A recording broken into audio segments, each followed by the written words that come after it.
तो नमस्कार मेरे प्यारे भाइयों और बहनों। आज मैं आप सभी के लिए एक और वीडियो लेके आया हूँ। सर, आप लोगों के बहुत से कमेंट आ रहे थे कमेंट बॉक्स में कि सर भी ये सब एचसीएम में टाइपिंग कैसे होती है, सर आपने टाइपिंग कैसे की थी, टाइपिंग कैसे क्वालिफाइड होती है, टाइपिंग कब तक होगी दोस्तों। क्योंकि दोस्तों इसमें क्या होता है ना, जितना ही इसका एग्जाम इंपॉर्टेंट है ना, उससे 2 गुना ज़्यादा इसका इंपॉर्टेंट टाइपिंग होती है।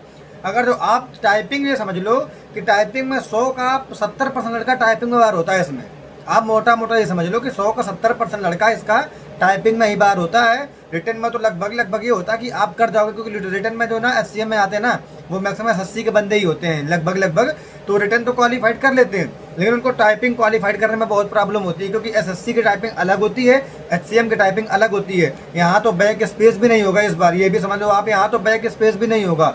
और टाइपिंग कैसे होती है, टाइपिंग कब होगी, तो दोस्तों मैं बता देता हूँ। इसका एग्जाम जनवरी में होने के पूरे चांस है। 95% टू 99% चांस इसका एग्जाम 10 जनवरी तक हो जाएगा। 10 जनवरी के बाद भी होने का चांस, लेकिन फरवरी माह के उस तरफ नहीं जाएगा। फरवरी माह से जनवरी के बीच कभी भी आपका एग्जाम हो सकता है इसका। और जस्ट एग्जाम होने के बाद ये समझ लो आप 1 से 1.5 महीने बाद इसकी टाइपिंग हो जाएगी। आप ये समझ लो तो टाइपिंग के पास मोटा आप ये समझ लो अभी से आपके पास 3.5 से 4 महीने हैं। अगर तो अभी भी आप एक्सपीरियंस करोगे, टाइपिंग का डेली 1 घंटा दोगे, तो अभी भी आप इसकी टाइपिंग आराम से क्वालिफाइड कर सकते हो। मैं आपका डेली मोटिवेशन बढ़ाने आता हूँ ताकि आप अच्छे से अपनी तैयारी को और बूस्ट कर सकें। बाकी दोस्तों मेरे चैनल को सब्सक्राइब कीजिए, शेयर कीजिए और लाइक कीजिए डेली। और मेरे टेलीग्राम चैनल के लिंक से ज्वाइन हो जाइए, ताकि मैं आप सभी को डेली कुछ ना कुछ नई नई इन्फॉर्मेशन देता रहूँ।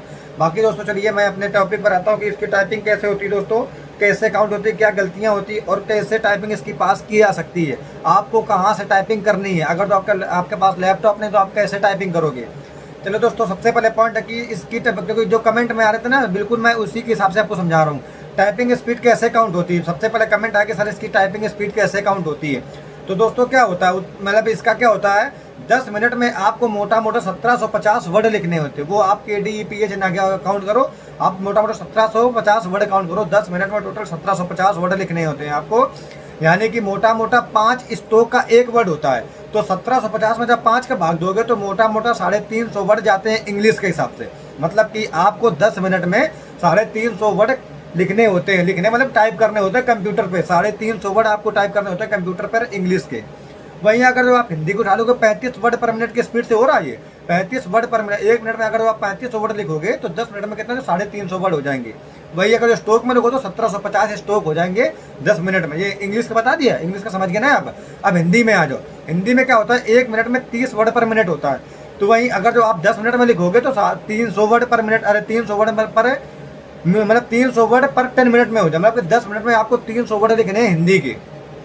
तो स्ट्रोक में कितना चला जाएगा इसका, 1500 स्ट्रोक आपको हिंदी के लिखने होते हैं टोटल। तो ये आपका हो गया टाइपिंग किस हिसाब से होगी, कितने स्ट्रोक होंगे, कितने वर्ड पर मिनट हो जाएगी। तो क्या आप 35 वर्ड पर मिनट की स्पीड अगर आपकी तो क्या काम चल जाएगा, बिल्कुल नहीं चलेगा। अगर तो आपके 35 वर्ड पर मिनट इसकी स्पीड है तो आप फेल हो, लिख के ले लो, मैं पहले बता दिया आप फेल हो। फिर कितने पर चलेगी सर, कम से कम अगर तो घर पे आपकी 42 वर्ड पर मिनट की स्पीड आ रही ना घर पर, तो आपकी टाइपिंग एग्जाम में फाइट होगी। अगर वो आप 45 तक करना, आपको घर में मिनिमम 45 तक करना ही करना। 40 के नीचे तो आप सोचना ही ना कि आप फाइट कर जाओगे 40 के नीचे। तो ये दोस्तों था आपका टाइपिंग का मैंने जो आपको बताया। बाकी सर अब क्या बताओगे, सर क्या इसमें बैक स्पेस होता है, तो सर इसमें बैक स्पेस इस बार नहीं होगा। मैंने आपको पहले बता दिया कि इस बार बैक स्पेस नहीं होगा। और अगर आप बैक स्पेस का यूज करके टाइपिंग कर रहे हो तो फिर आप ये मान लो कि टाइपिंग में बहुत पीछे हो रखे हो। टाइपिंग कैसे भी आपकी क्लियर नहीं होने वाली है, इसलिए आपको विदाउट बैक स्पेस टाइपिंग करनी। मैं बार बार बोल रहा हूँ, विदाउट बैक स्पेस आपको टाइपिंग करनी, विदाउट बैक स्पेस के आपको टाइपिंग करनी है।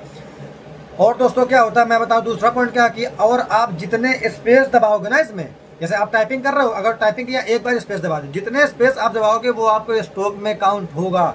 यानी अगर आपको 1750 स्ट्रोक लिखना, तो अगर आपने उसमें 5 बार स्पेस दबा दिया स्पेस, तो आपके वो 5 स्ट्रोक भी काउंट हो जाएंगे उसमें। अगर जितने बार आप स्पेस दबाओगे उतने वो स्ट्रोक काउंट होंगे उन 1750 में।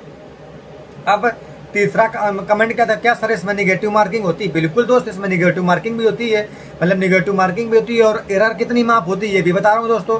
तो जो आपकी एरर माफ है ना, वो मात्र 5% माफ थी जब मैंने दिया था। तब 5% एरर माफ थी। मतलब आप मोटा ऐसा समझो, मैं आपको ऐसे समझाऊंगा ना कि आपको पूरा यूट्यूब पर किसी ने समझाया नहीं होगा। जैसे आपने मोटा 40, जैसे आपकी स्पीड 40 वर्ड पर मिनट आपकी स्पीड है दोस्तों, तो 1 मिनट में 40 लिखे तो 10 मिनट में कितने हो गए आपके वर्ड, 400 वर्ड हो गए। अब आपकी एरर माप कितनी है, 5% माप है, तो 400 का 5%, 500 का 20, यानी 20 वर्ड आपके माप हो जाएंगे। तो अगर 400 में आप 20 वर्ड घटाओगे तो 380 तक आपकी चलेगी आराम से। लेकिन अब यहाँ से मेन पॉइंट आता है कि क्या निगेटिव मार्किंग है, तो है। अब यहाँ से लागू होगी आपकी निगेटिव मार्किंग, वो भी कैसे, सुनिए। अगर जो आपकी 40 वर्ड पर मिनट स्पीड है, आपकी 5% गलती माप है, 20 वर्ड आपके हटा दो, 380 के बाद अगर जो आपका एक भी वर्ड गलत निकलता है ना, तो आपकी उस 40 वर्ड पर मिनट की स्पीड से एक स्पीड घटा दी जाएगी, यानी कि अब आपकी 39 स्पीड ही मानी जाएगी, वो 40 हटा दिया जाएगा, तो अब आपकी 39 स्पीड हो जाएगी।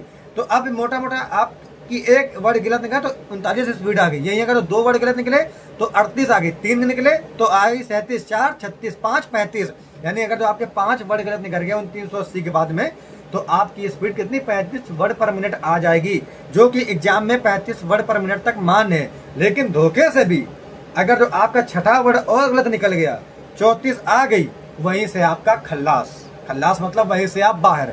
तो समझो आपका फिजिकल पास करना बेकार, रिटर्न पास करना बेकार, क्योंकि टाइपिंग से ही बाहर हो गए आप। तभी मैं बार बार फोकस कर रहा हूँ कि आप टाइपिंग को डेली कम से कम 1 घंटा दीजिए। यार आपको पढ़ाई कितनी करनी है, एसएससी के एस्पिरेंट होकर तो आप तो जीएस वगैरह पढ़ी रखी है, मैथ पढ़ी रखी है, रीजनिंग पढ़ी रखी है, क्लरिकल एप्टीट्यूड वगैरह पढ़ी रखी है। तो अब इसमें आता है 4 सब्जेक्ट है, क्लरिकल एप्टीट्यूड, रीजनिंग, मैथ और हिंदी इंग्लिश। तो इन्हीं को तो पढ़ना, 4 जीएस में उतनी आती नहीं है, क्लरिकल एप्टीट्यूड में 1-2 क्वेश्चन आ जाने तो उनसे कोई मतलब नहीं है। तो बाकी 1 घंटा टाइपिंग नहीं दे सकते आप। मैं फिर से बोल रहा हूँ, टाइपिंग में अगर जो आप 1 घंटा नहीं दे रहे हो तो आप टाइपिंग फास्ट नहीं करोगे बिल्कुल भी। तो आपकी टाइपिंग स्पीड घर में मिनिमम से मिनिमम 42 वर्ड पर मिनट होनी ही चाहिए। अगर तो आपके घर में टाइपिंग की स्पीड 42 वर्ड पर मिनट नहीं है तो आप बाहर हो एग्जाम से, क्योंकि एग्जाम में इतना प्रेशर हैंडल करना पड़ता है कि आप वहाँ पे 35 वर्ड पर मिनट से काम नहीं चला पाओगे अपना। तो ये दोस्तों आपको मैं बता दिया कि कैसे इसकी एरर काउंट होती है, कैसे इसकी नेगेटिव मार्किंग काउंट होती है। यानी कि 5% एरर काटने के बाद 380 वर्ड आपके बचे, तो उसके बाद अगर जो फिर आपकी कोई भी गलती होती तो वो आपकी टाइपिंग स्पीड में घटा, कुल टाइपिंग स्पीड में आपकी 1 स्पीड घटा दी जाएगी।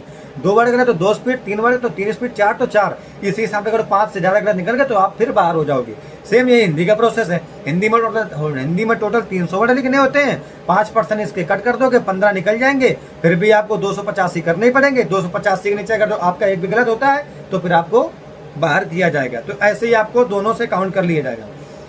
तो ये दोस्तों आपकी हो गई टाइपिंग। दूसरा पूछा सर इसमें बैक स्पेस होगा, तो बैक स्पेस पहले ही बता दें, बैक स्पेस नहीं होगा, तो आप विदाउट बैक स्पेस किसकी टाइपिंग करना है। अब सबसे ज़्यादा कमेंट लोगों के आए कि सर टाइपिंग किस फॉन्ट पे होगी इसमें। तो दोस्तों इंग्लिश की टाइपिंग तो लोगों को आती है, इंग्लिश की तो छोड़ ही दो, मैक्सिमम आप लोगों को कन्फ्यूजन होता है हिंदी की टाइपिंग में। तो दोस्तों उसकी जो टाइपिंग होने वाली ना SCM CAPF SCM की हिंदी की टाइपिंग होगी दोस्तों आपका मंगलदेव फॉन्ट पे, क्योंकि हमारे जो दोस्त है ना जो SCM में, क्योंकि इस टाइम क्या हो रखा है ऑफिस में टोटल फॉन्ट मंगलदेव चलता है, ना कृतिदेव चलता है, ना कोई चलता है, सिर्फ मंगलदेव फॉन्ट ही चलता है। तो दोस्तों इसकी जो फॉन्ट होने वाली ना इस बार मैं लिख के दे रहा हूँ कि आपका मंगलदेव फॉन्ट होगा। आप देख लेना, आपको यूट्यूब पे किसी ने नहीं बताया कि मंगलदेव फॉन्ट होगा इसका। तो दोस्तों इसका जो टाइपिंग का फॉन्ट है वो मंगलदेव फॉन्ट होगा। और आपका सबसे ज़्यादा मैं आपको फिर से एक बार ये बोल रहा हूँ कि आपकी घर में कितनी स्पीड होनी चाहिए। घर में मिनिमम आपकी 45 वर्ड पर मिनट स्पीड होनी चाहिए। अगर तो आपकी 45 वर्ड पर मिनट स्पीड नहीं आ रही है तो आप अपने आप को टाइपिंग से बाहर समझ लेना। मैं अभी से बता रहा हूँ, क्योंकि मैं आपको मोटिवेट करने आता हूँ। घर में आप जितनी मेहनत कर लोगे उतना ही आपको एग्जाम में बेनिफिट मिलने वाला है। और दोस्तों ये लोग पूछे कि इसमें एक्यूरेसी कितनी लानी चाहिए, तो घर में कम से कम आपकी एक्यूरेसी 98% आनी चाहिए। अगर तो आप 98% एक्यूरेसी नहीं ला रहे हो तो वहाँ फेल हो, क्योंकि 95% तो एक्यूरेसी वो मांग ही रहा है। क्या 95% लाने से आपके एग्जाम में निकल जाएगा? एग्जाम में इतना प्रेशर होता है कि आप एग्जाम में 95% से काम चला ही नहीं पाओगे। इसलिए आपकी घर में 98% एक्यूरेसी होनी चाहिए। 45 से 42 से 45 के बीच में आपकी स्पीड होनी चाहिए टाइपिंग की। और इतना ले आए तो आप टाइपिंग में लिख के ले लो, मैं बता रहा हूँ आप पास हो जाओगे आराम से। अब जिनके पास लैपटॉप नहीं वो टाइपिंग कैसे करेंगे? आपके पास मोबाइल है, आप अपने मोबाइल में टाइपिंग मास्टर ऐप डाउनलोड कीजिए। जैसे मैंने पहले किया तो वो बता रहा हूँ। उस टाइपिंग मास्टर ऐप डाउनलोड करके आप एक कीबोर्ड खरीद लेना, लगभग 250-300 रुपये कीबोर्ड आपको अच्छा मिल जाएगा। उस कीबोर्ड से केबल लगा के मोबाइल को ज्वाइन करके अब वो टाइपिंग मास्टर उसमें डाउनलोड करके आप टाइपिंग करोगे तो आप जब जैसे कीबोर्ड पर टाइपिंग करोगे वो आपको सेम लैपटॉप पे जैसा ही महसूस होगा जो मोबाइल पे जाएगा। तो जिनके पास लैपटॉप उनकी तो बहुत अच्छी बात है, जिनके पास लैपटॉप है मोबाइल से भी टाइपिंग कर सकते हैं। तो ये दोस्तों आपका टाइपिंग का रेशियो रहा। मैंने आपको टाइपिंग बारे में पूरा बता रखा, बाकी इतनी जानकारी आपको यूट्यूब में कहीं नहीं मिलेगी। दोस्तों मैं फिर से बोल रहा हूँ, इसका एग्जाम जनवरी से फरवरी के बीच में हर हाल में हो जाएगा। मैं फिर से बोल रहा हूँ, जनवरी से फरवरी के बीच में इसका एग्जाम हो जाएगा। टाइपिंग इसकी जस्ट एग्जाम के 1.5 से 45 दिन के बाद इसकी टाइपिंग हो जाएगी। तो बचा ही क्या इसके बाद, कुछ नहीं। फिर मेरिट बचेगी। मेडिकल तो होना ही होना, मेडिकल में तो इतना बड़ा प्रॉब्लम होगा नहीं, क्योंकि एचसीएम के ऑपरेटर के मेडिकल ज़्यादा टफ नहीं होते। जीडी के मेडिकल थोड़ा टफ होता है, एचसीएम के आरओ आरएम के मेडिकल ज़्यादा टफ नहीं होते हैं। छोटे मोटे जिनके पॉइंट है वो कट जाएंगे आराम से। बाकी मैं एक दिन मेडिकल पे भी वीडियो लाने वाला हूँ, बहुत ही जल्द मेडिकल पे वीडियो लाने वाला हूँ। तो दोस्तों आप सभी अपना ख्याल रखिए, बाकी अपने घर वालों के ऊपर पूरा ध्यान दीजिए, माता पिता का सम्मान कीजिए और अपनी तैयारी को बूस्ट कीजिए। आपका सिलेक्शन इस बार पक्का होगा, मैंने बोल दिया आपका सिलेक्शन पक्का होगा तो होगा। बाकी दोस्तों जय हिंद, आप सभी अपनी तैयारी पर पूरा फोकस कीजिए। जय हिंद मेरे प्यारे भाइयों बहन। और लास्ट टाइम दोस्तों मेरे चैनल को सब्सक्राइब कीजिए, लास्ट टाइम बोल रहा हूँ, मेरे चैनल को सब्सक्राइब कीजिए, शेयर कीजिए और लाइक कीजिए और टेलीग्राम लिंक से ज्वाइन हो जाइए। उसमें मैं डेली पीडीएफ भेजता रहता हूँ, डेली कोई ना कोई कंप्यूटर क्वेश्चन भेजता रहता हूँ, जिससे आप उनको देखिए और उनसे पढ़िए। आपका एग्जाम 100% निकलेगा, मैं आपसे यकीन करता हूँ, यकीन दिलाता हूँ आपको। बाकी दोस्तों टेक केयर, जय हिंद मेरे भाई।